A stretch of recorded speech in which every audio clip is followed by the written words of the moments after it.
Hi, welcome to Kiwanis on this rainy day.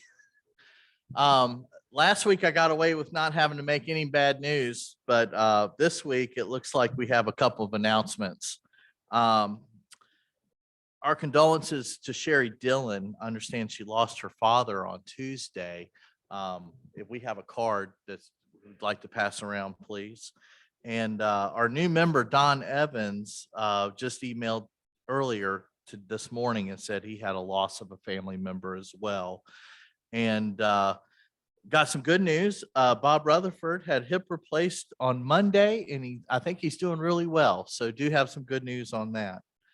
Our invocation today is going to be led by Tom Miller.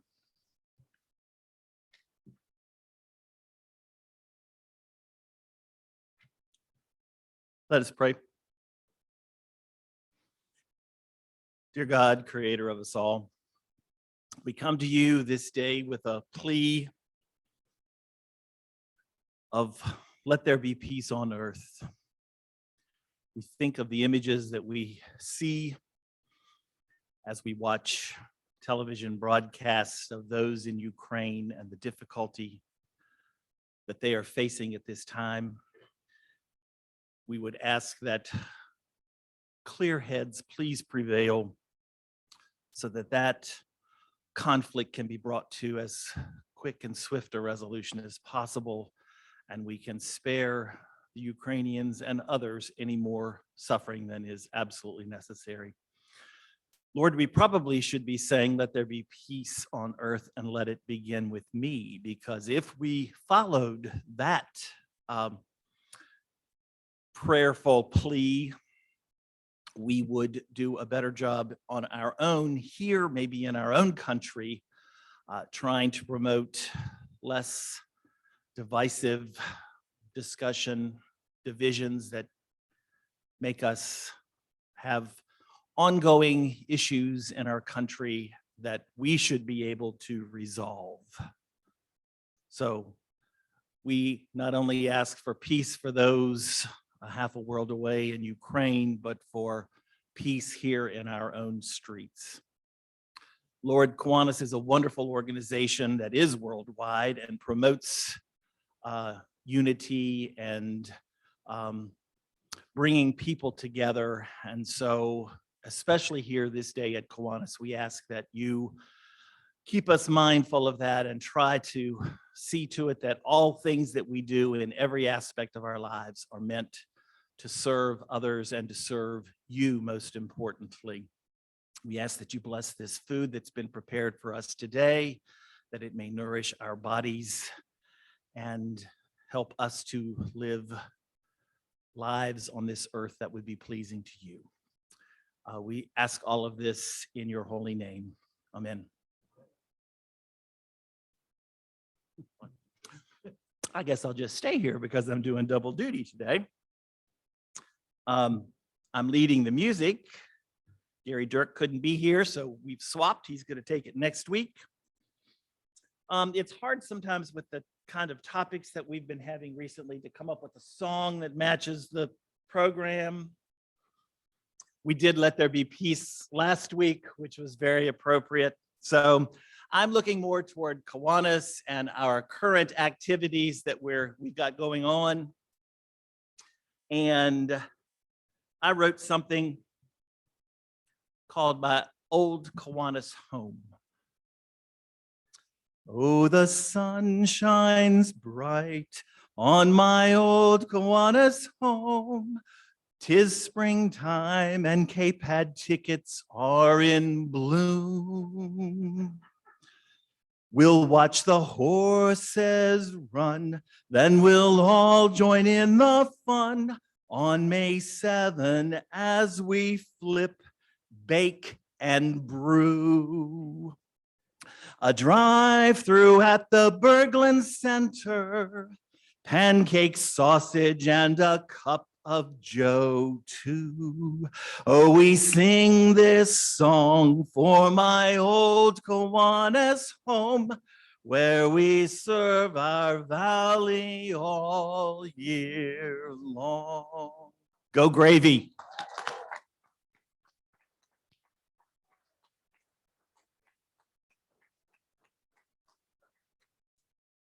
That needs to go national.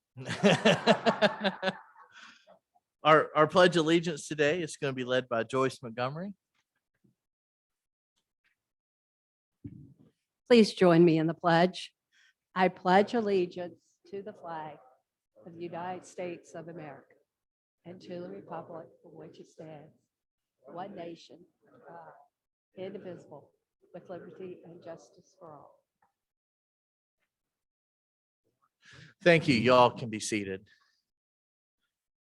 Lori Baker Lloyd's going to introduce our guest today.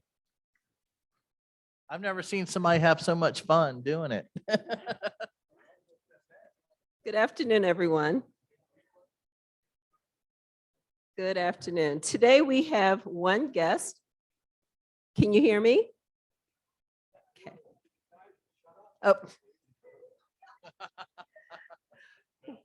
Today we have one guest, and I'm going to ask him to stand with his host. Our guest is Steve English. Where's Steve? Steve English, and he is the guest of Tom Miller. Steve is employed with Pinnacle Bank. Steve, we hope you will come back. You get to hear Tom sing again. I hope you enjoy today's meeting, and welcome.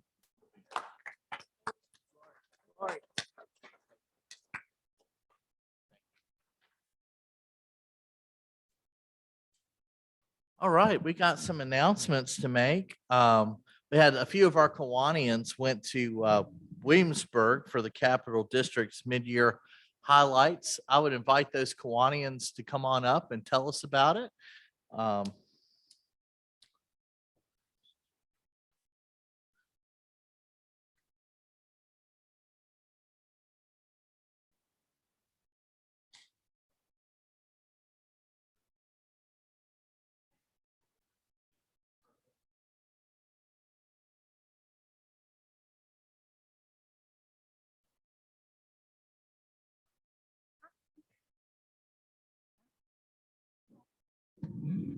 Good afternoon. I think they are leaving me hanging here. I thought it was more than just me. But I had the pleasure of attending the conference this weekend. And it was a great conference. It was my first time attending on behalf of Kiwanis, as a member of Kiwanis and as a board member. I had the pleasure of being in the company of John Montgomery, as well as Ben Spiker and his wife, and Donna, and Don Witt, and I don't see Don. And the hotel food was great. If you could ever say hotel food is good, that was awesome. The program itself was great. Their timing was good. I had to give them credit for that. They stayed on time. And if you spoke too long, they cut you off. And I like that. Yes. And they had several great sessions. One in particular that was very appealing to me was the ways to communicate. And they used color personalities. And I've had various personality things done. One has been the old Myers-Briggs. We've had the DISC assessment, and this was colors. And in all my years, I still find that I'm still the same type of person. I am very domineering. I am very outspoken. I'm very determined, and I am competitive. But I also find that we have other colors within us, but we have a dominating one. And that when you're on a team, you do need all those colors, especially those that are dominant. As a cheerleader, as Sheri Hartman is, you need that one to inspire you, to keep you going. And also you need a Don Witt, and you also need a Mike, a Rockta, who are very detailed strategic, and that helps to keep you going. So I am honored to be a part of such a team as Kiwanis. And I do have a message for Steve Mcgraw, who is not here. There you are, yes, who called me out. And as I said, I'm very competitive.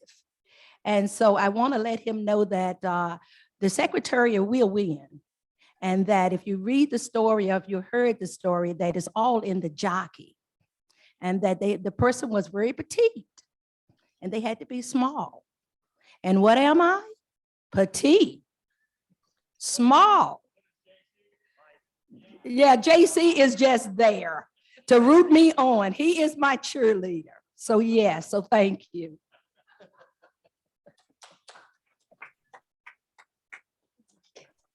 We did have the pleasure of Stephanie at dinner. It was a nice event. And the one thing I learned in Williamsburg that maybe I probably knew, but it became more apparent, is that we are truly an exceptional club in the Kiwanis world. Other clubs envy our size, our wealth, our engagement, our participation, the fact that we have a 5-year plan and we are executing it. We monitor our involvement at a very high level. I mentioned to one group of people I was dining with that we had on average between 6 and 10 past presidents attending our weekly meetings, and they were absolutely dumbfounded by that. High Nicely was there. He was kicking his heels up and making everybody pay attention. It was a really good experience. I hope some of the notes that I took are in direct correlation to our orientation process as we bring in new members, and we'll be working on that topic at the board level as we go forward so that we can improve that orientation process to get that engagement started early. The other thing that I thought was very interesting is they talked about not joining Kiwanis, but having a sense of belonging to Kiwanis. And as we look at folks, Steve, as we look at folks coming in, speak to them in terms of finding a sense of belonging with Kiwanis, focusing on the missions, the things that we do and the things that we accomplish, and encourage that sense of belonging in this group. It's a fantastic group to be a part of, and I'm very privileged to have that opportunity. Thank you. Next agenda. The KPAD report. We have a PowerPoint program. I have numbers. I can read. Where's my whip? I don't have my whip. My sales team is gainfully employed, I guess. They're out doing what they need to be doing to be able to continue to be a part of Kiwanis and other things as well. So I just want to say we're off to a great start. And as our run, I like this talk derby to me. You know, that sounds a lot better when Lois and Emily say it than when I don't know. It just seems a little inappropriate. Maybe I shouldn't have said. Let me see here. We have so far this week, we collected, drum roll please, $4,130. Congratulations. The total so far this year for ticket sales is $5,775.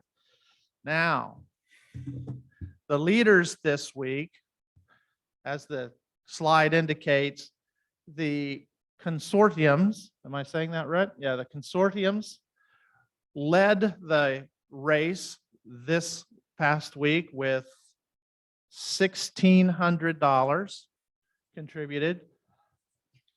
Congratulations. Next, we had the flapjacks, and then we had the jamboree. The folks, I got to tell you, biscuits and gravy, come on. You're going to have to kick that old nag. I love the hat, by the way. Maybe I should wear that. The top producer this week, congratulations to Mike Loveman. Mike's on Zoom. Congratulations, Mike. We have a special prize coming your way very, very shortly this week. And he led with $450 this week. So congratulations to Mike Loveman. I have more tickets available. We have, in fact, a ridiculously sized box out in the hallway of tickets that we can sell. I appreciate all your efforts so much. We're having a great start. The next slide, please. So let's hope that we don't fall into the glue factory line and can keep running forward for the roses. Thank you all so very much for your work this week.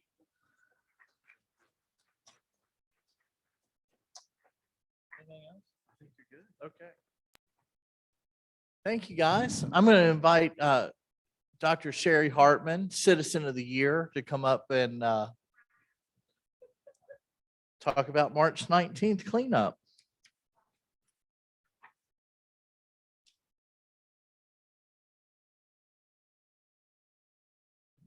Thank you, President Clark.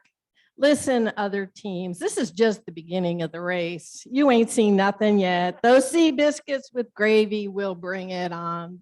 Trust me. So, and we know that the Valley is the winner in the end. So congratulations to everyone out there selling tickets. We also need your help on March 19th. We will do a Northwest Roanoke neighborhood cleanup. So we're asking you to join us to spring into action. And I have a church group that's going to join us that day. We have a number of partners. Clean Valley Council is going to provide us with all the supplies that we could need. So you just need to show up. I'm going to try to do the Sam Lionberger thing and bring goodies because he had a wonderful cleanup at Mill Mountain. I thought that was great to start the day with coffee and some victuals.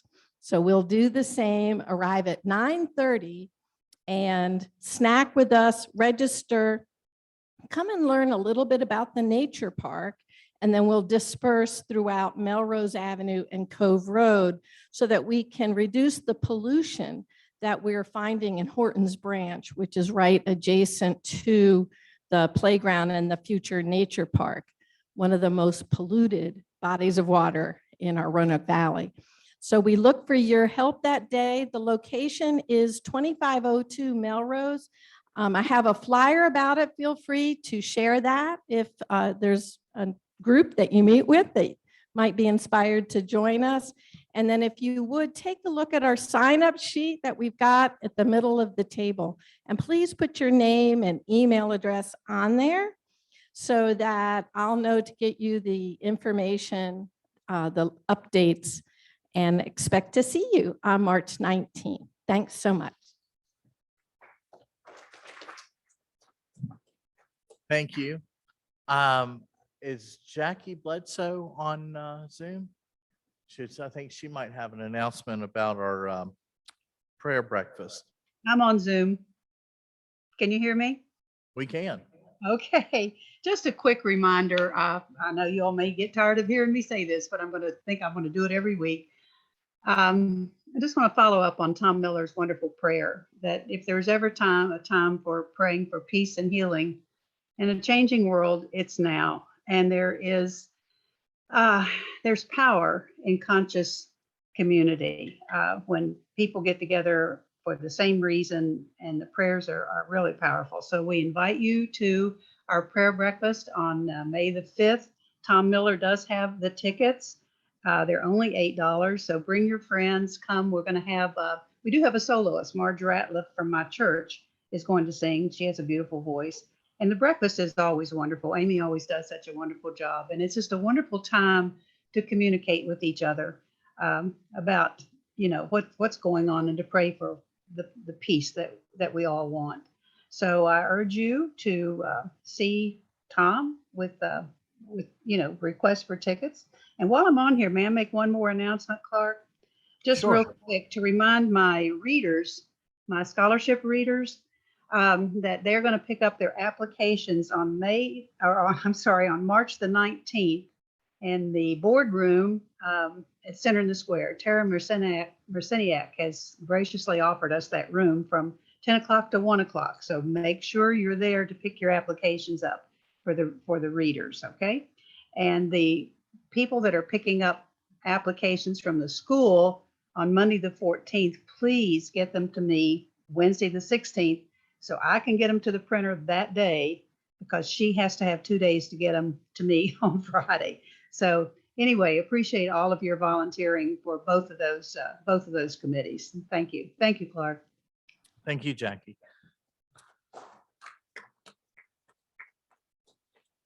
Want to remind you guys that we've got some upcoming service opportunities with the Blue Ridge Marathon. Mike McAvoy is heading that up, and we have sent an email out, a link out, so you guys can go to that and register.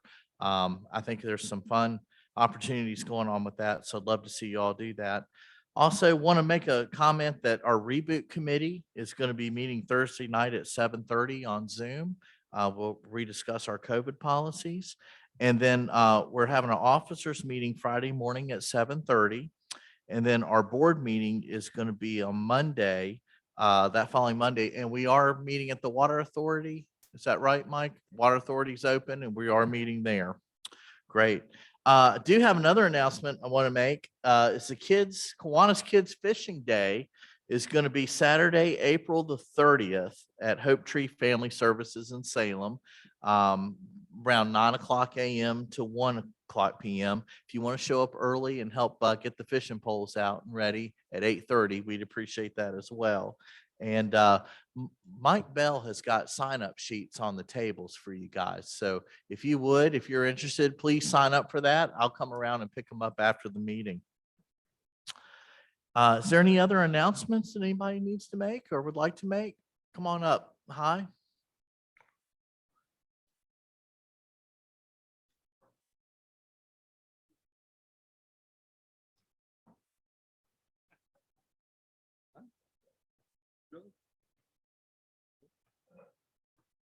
Hello, everybody.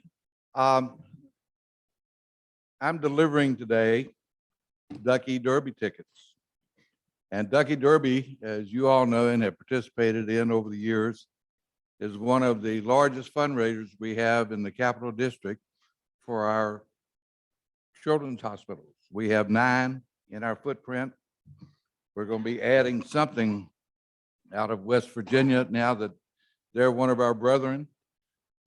Instead of 3 states, we have 4 states and the District of Columbia.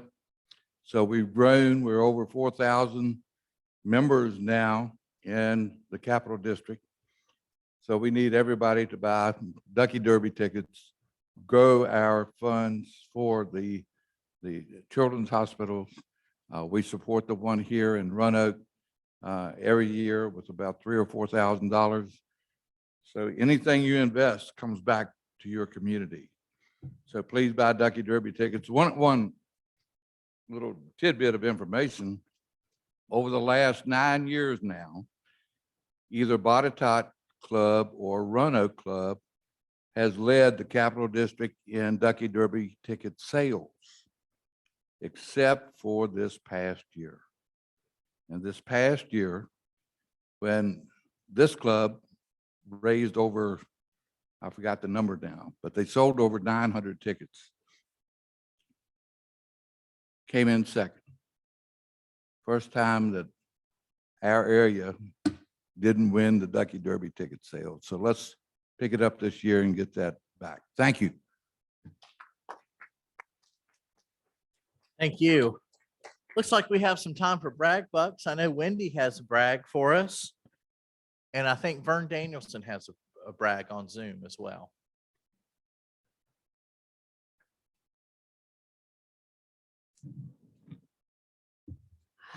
My mother's favorite story was Peter Pan.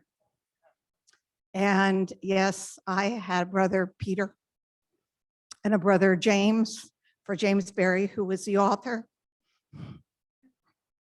And 75 years ago, tomorrow, my mother had a little girl. And I am so thankful she didn't name me Tinkerbell. But John, I've got a check here for the foundation in celebration of my birthday and 33 years as a Kiwanian as of June. Thank you.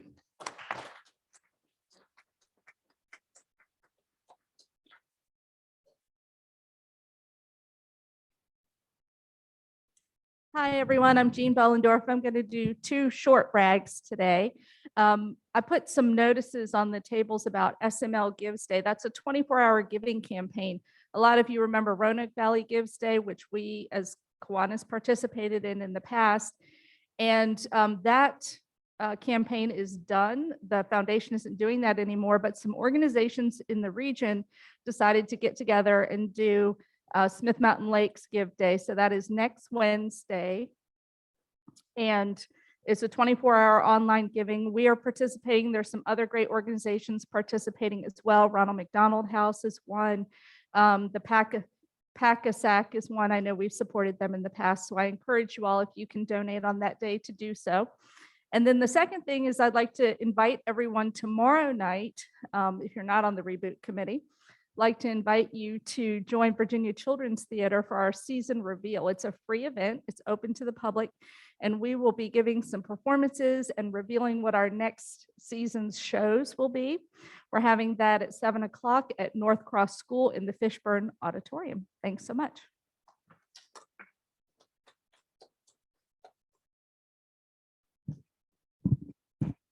So we hear it. Thank you. I'm Andy Stone. I want to make a little announcement today. I also worked out things with John Montgomery.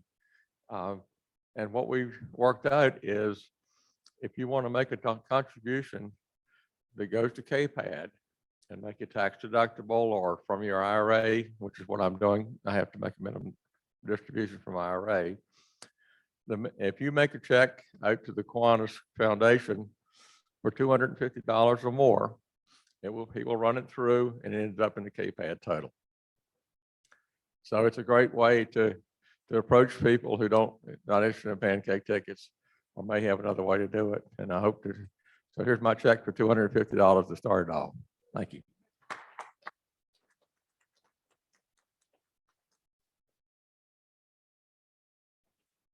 Can we get Vern up on the screen?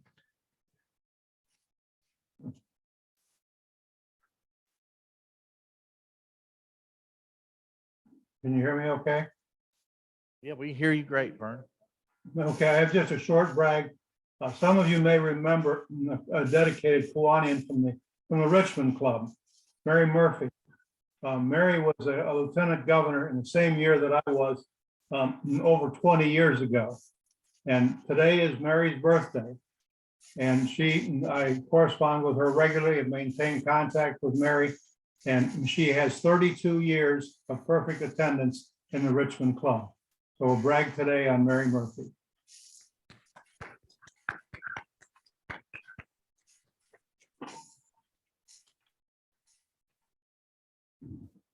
I'm John Montgomery, and I said to Clark, if time allowed, I'd like to make one as well. And it looks like we're right on schedule. So I'll take the opportunity to brag on our contingent that went to Williamsburg this past weekend.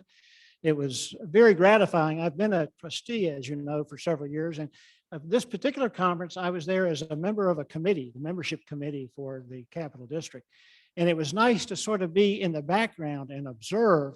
And I counted 6 people with Roanoke connections there, in addition, 5 in addition to myself, President-elect Ben Spiker, Stephanie, board member, Donna Lynch, board member, Hi Nicely, past lieutenant governor, and Mr. Everything in the Capital District, Don Witt, who is now lieutenant governor and representing us for the 2nd year, and myself.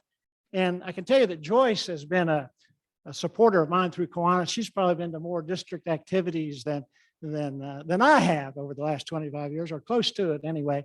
It happened to be her birthday Saturday, and people said, am I still married, going to Williamsburg on her birthday? And I said, as a matter of fact, she told me when I got back that she'd gotten a phone call herself.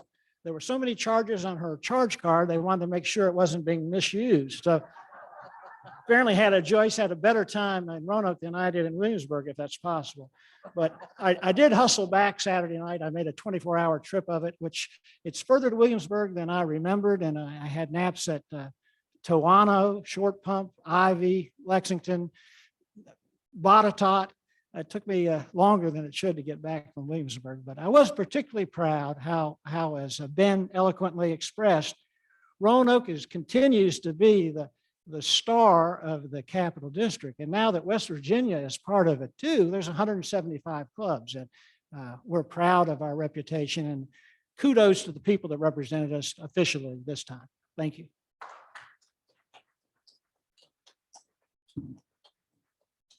Our program today is Rob Leonard, Build Smart Institute, and he's going to be introduced by Bill Bespich.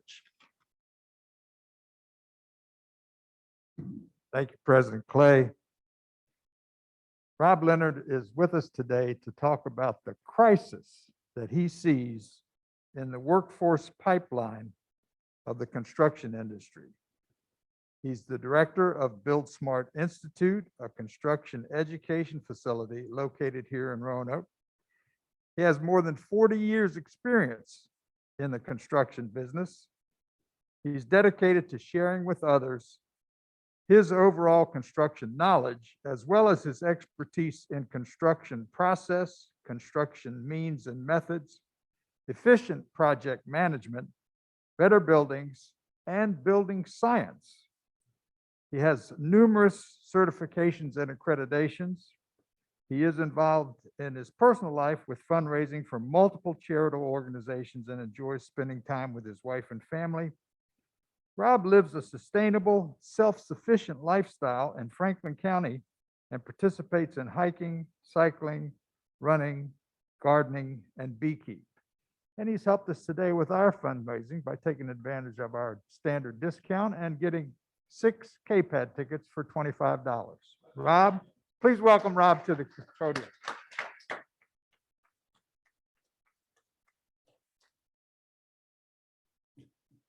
Thank you, Bill.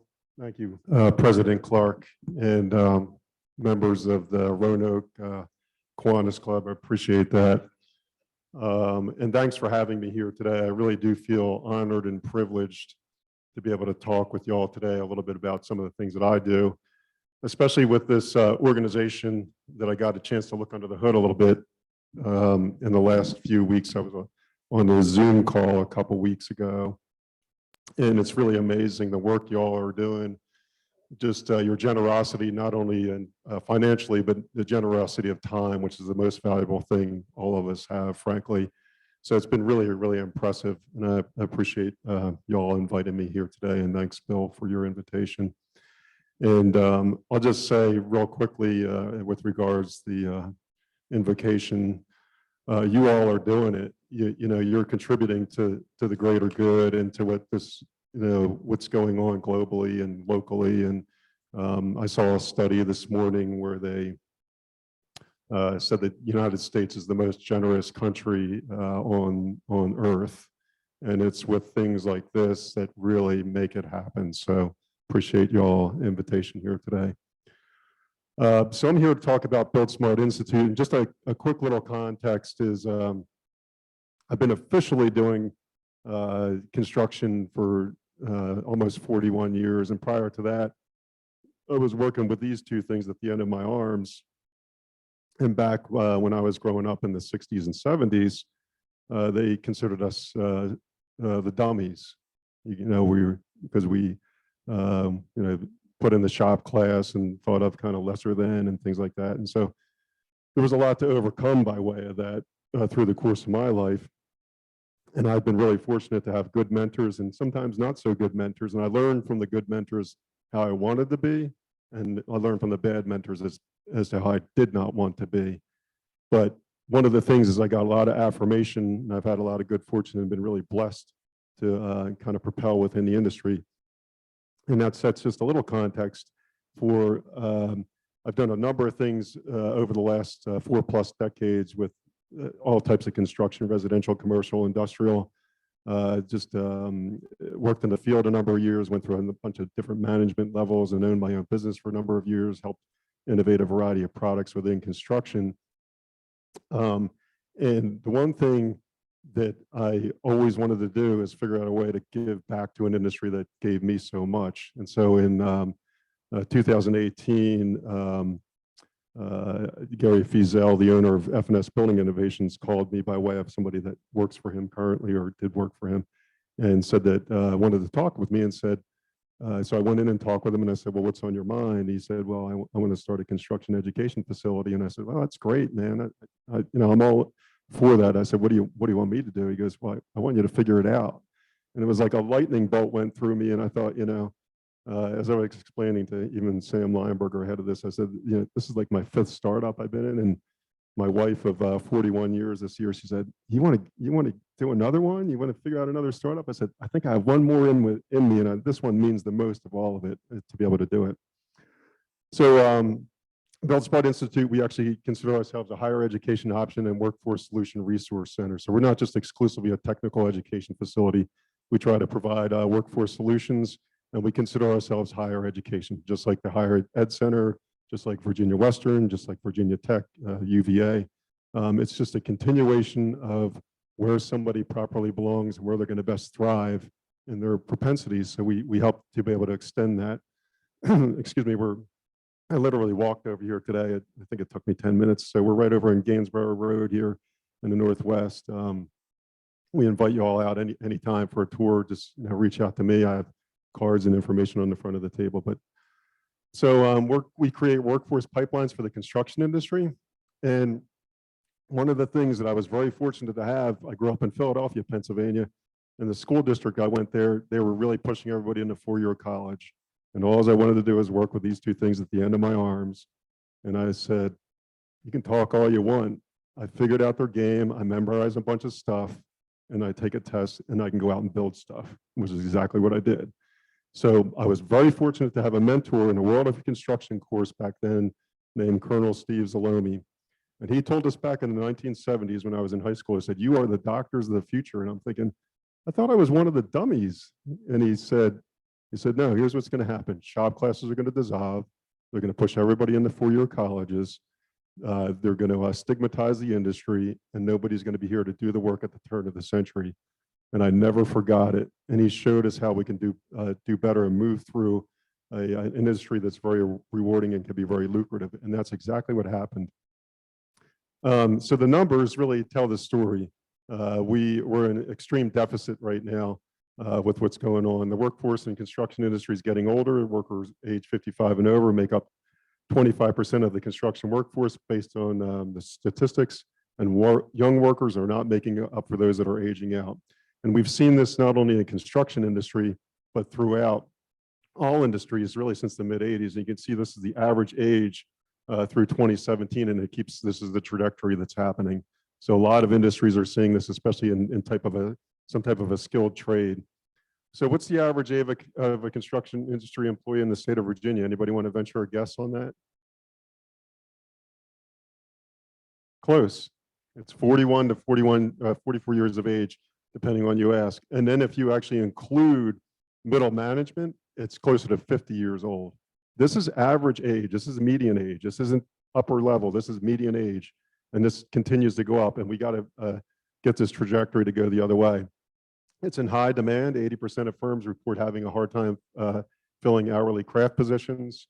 190,000 is the current craft professional demand in Virginia this is all through the AGC, Associated General Contractors of Virginia, some of their numbers. I've learned, excuse me, one of the things that I learned throughout the construction industry as I worked through the industry is that construction is really not good about solving its own problems. And I say that very respectfully. It's just that they're very absorbed and consumed with production that tends to eclipse and supersede everything is production, because that's their lifeblood. That's how you make money. That's how a lot of industries make money. So well, we're trying to create solutions. It's an industry that's hard to disrupt. And we're trying to provide positive disruption by way of training and making it a better organization. And there's the current additional challenges that the industries face with, and a lot of industries is supply chain and workforce. But we demonstrate to organizations ways that they can optimize their efficiency, their production, by way of offsite training and the programs that we deliver. And really with these threats, with a lot of threats comes, in my mind, the greatest opportunities. And I've seen that happen just by leaning into threats and trying to figure out a better way to overcome them and think in a positively disruptive way. And succession. Oftentimes we hear about the younger generations Y and Z, and you can see some of the other names that are classified within these generations in their respective birth years and their current ages. And I hear things a lot of times where they're always on their screens. They don't want to. They don't want to work with their hands. They so on and so forth. And I challenge people. I said, come over to Build Smart Institute. I'll change your mind in 30 seconds. Because you can see some of these young folks that come through the doors, they've just never been availed to this, and they've just never been given the opportunity. And you give them the opportunity, and there's 14-year-olds that'll probably blow most of you away in this room with a hammer. It's pretty incredible. I mean, they just need a chance. They just need a platform. They just need some way to do it.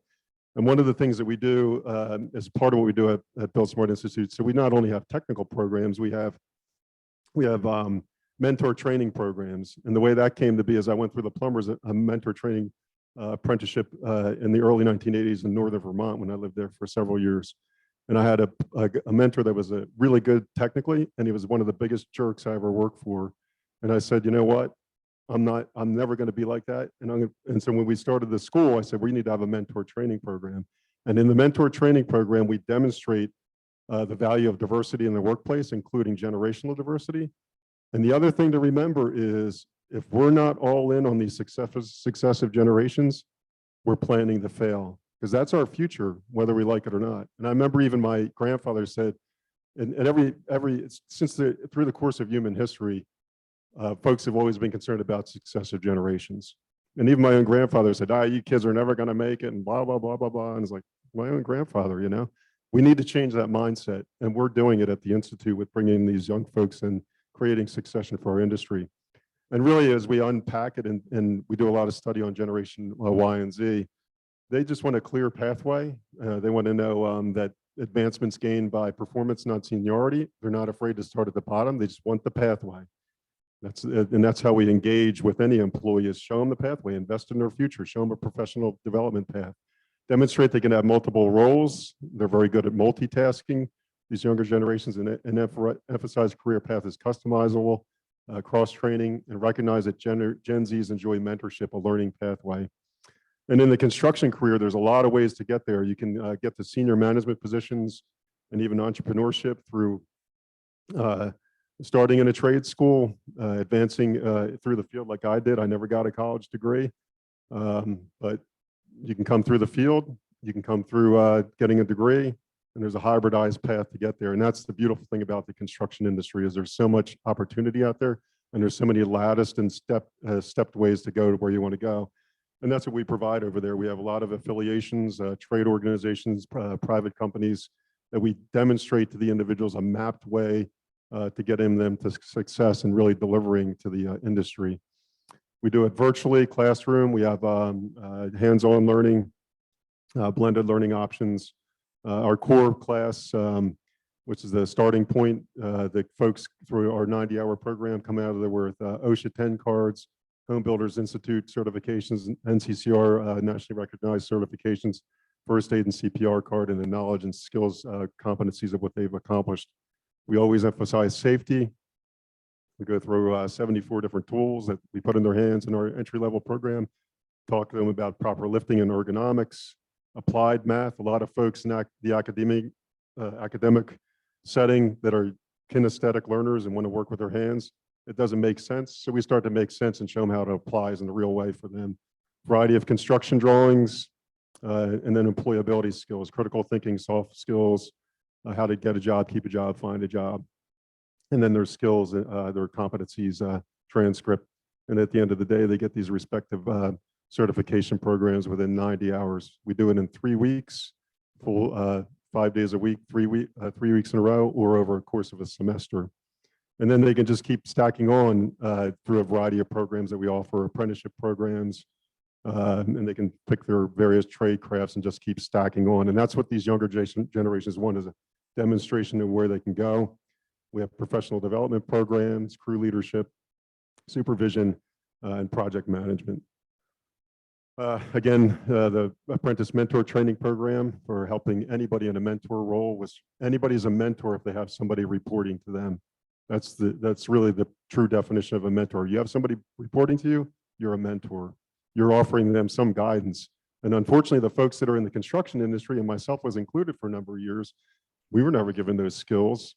We're just shown how to build stuff the way we used to do it. Well, we're given proper guidelines, and we're helping the mentors.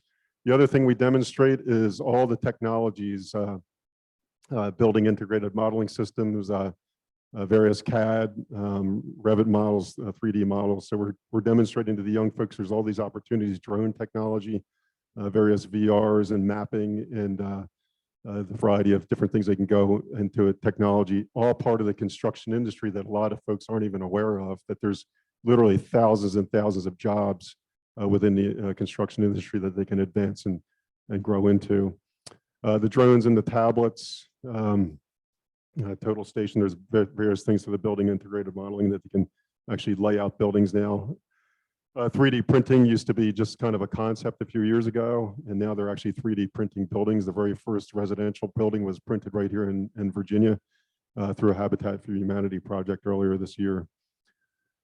And just we just unpack a lot about the success, the generations that are working together now. We really work with organizations with their respective succession, retention, and recruitment programs. And we just have to remember something. The old adage, people are our most important asset, is wrong. People are not your most important asset. The right people are. Good to great depends on having the right people on the right bus at the right time. And that's part of what we do, is we find out where the propensities are. And we don't want to shoehorn anybody into the construction industry. We want to put people where they're going to belong and where they're going to thrive and where they're going to prosper. And we work with a lot of different organizations to really amalgamate or otherwise lattice or ladder the programs for the specific individual. That way they can go where they properly belong. So we contribute to all that. That's, believe it or not, a very condensed version of my story. If you want the long version, please come over to Build Smart Institute anytime you'd like. I'm happy to conduct a tour, and I really appreciate the privilege of your time this afternoon. Thank you. Okay. Okay. So I'm happy to take questions. Okay.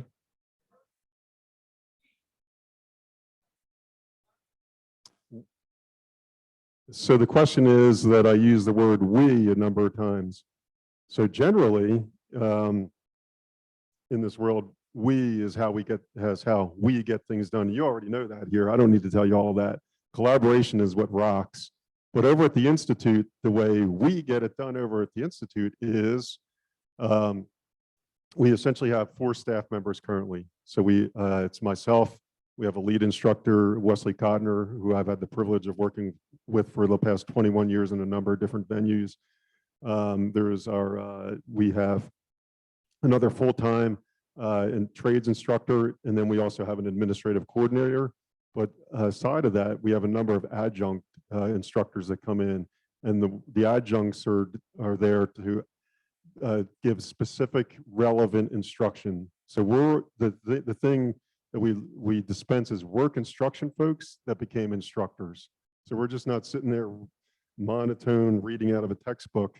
We're actually using the baseline curriculum, and then we're elaborating on it in a very relevant way. So that's what the adjunct instructors are there to help us with, and a number of other folks that come in and guest speak for us. So hopefully that answers your question.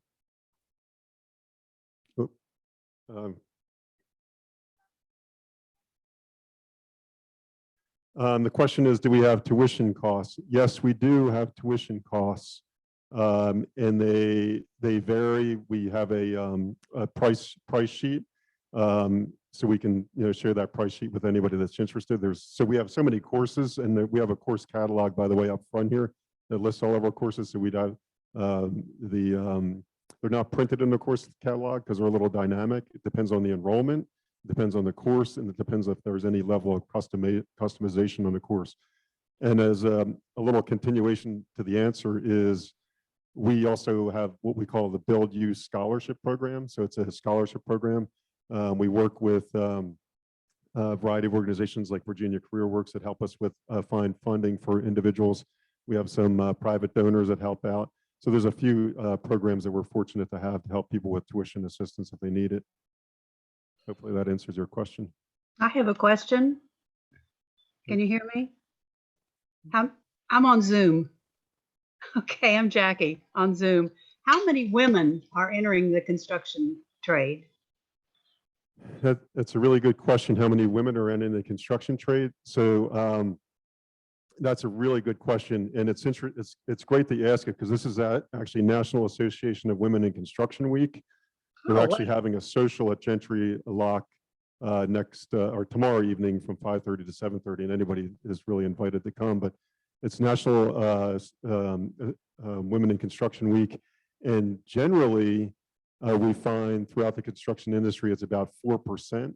And interestingly enough, is at Built Smart Institute, that's what our experience has been, is about 4% enrollment with women. And I can tell you this, that the women, as far as the gender diversity, we need exponentially more women in the industry for a variety of positive reasons. And that is extremely underutilized segment of our population with regards to what our industry can be.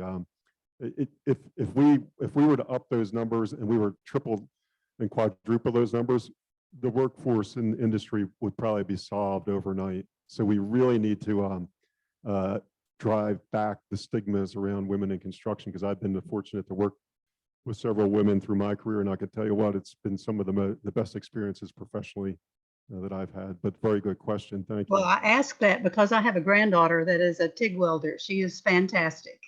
So she's a great little welder. So she might be She should interested be in proud of one of that, the courses. and is glad to hear it. Sounds like you're proud of it. Oh, I am.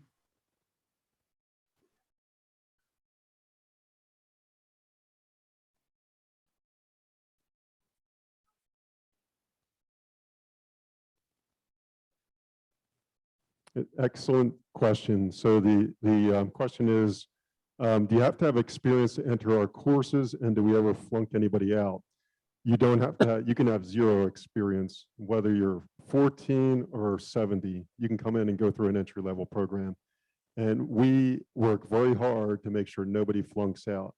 Because what ends up happening is the folks that have the tendency to work with their hands and learn kinesthetically, they don't thrive very well in the academic setting, and I know this firsthand. And what oftentimes happens in the academic setting is pass or fail, and then you're out of the system. What we do is we want people to fail, and we want them to fail quickly. So fail and improve, fail and improve, fail and improve, and then they get through the program. And for example, our NCCR program with a national accreditation, they actually have 3 years to get it right. So they can we have electronic online testing that we use for the actual written tests. And then we have what we call performance evaluation testing.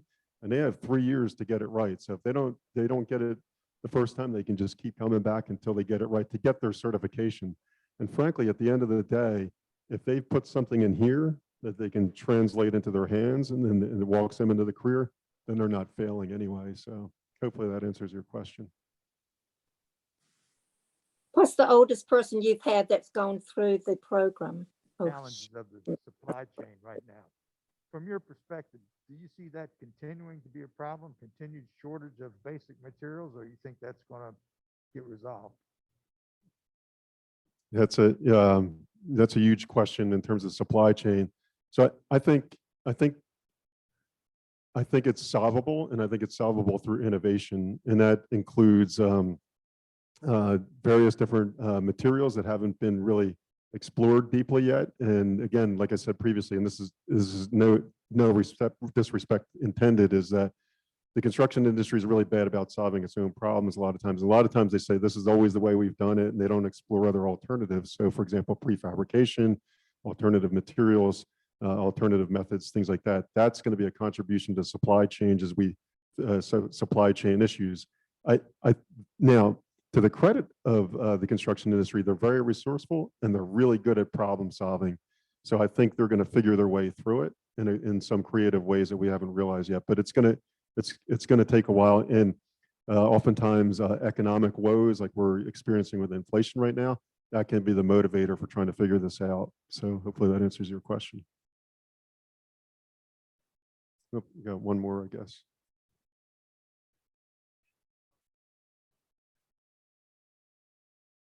The question is, am I familiar with Matthew Crawford's book, Shop Class, The Soul Craft? I am not familiar with that.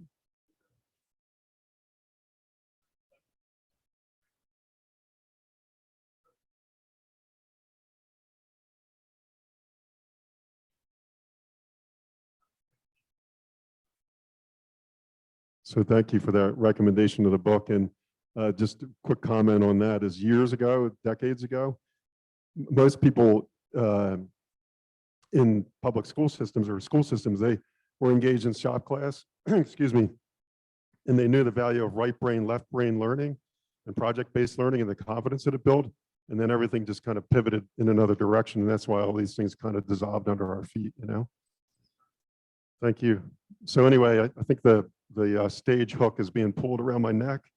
So, and I understand, like I said, I can go on a long time with all this, but I really appreciate, again, everybody's time here this afternoon, and best wishes on all your endeavors. Thank you. Mr. Leonard, we really appreciate your coming here today and being a part of everything. I can't tell you how much we support what you're doing. We do have a speaker's honorarium today, and this is going to be for the Build Smart Institute Scholarship Fund. So just want to present that to you. And thanks again. Really appreciate it. All right, guys. Well, next week we have Vance Overstreet with Northwest Ace Hardware. And again, thank you for Bill Bestbitch for aligning that up for us for next week. And don't forget to sell those pancake tickets. And let's get $60,000 in here. That'd be amazing. And don't forget, we have a membership drive going on. So I understand our guest today is a prospective member. So let's give him a round of applause. And with that, we are adjourned.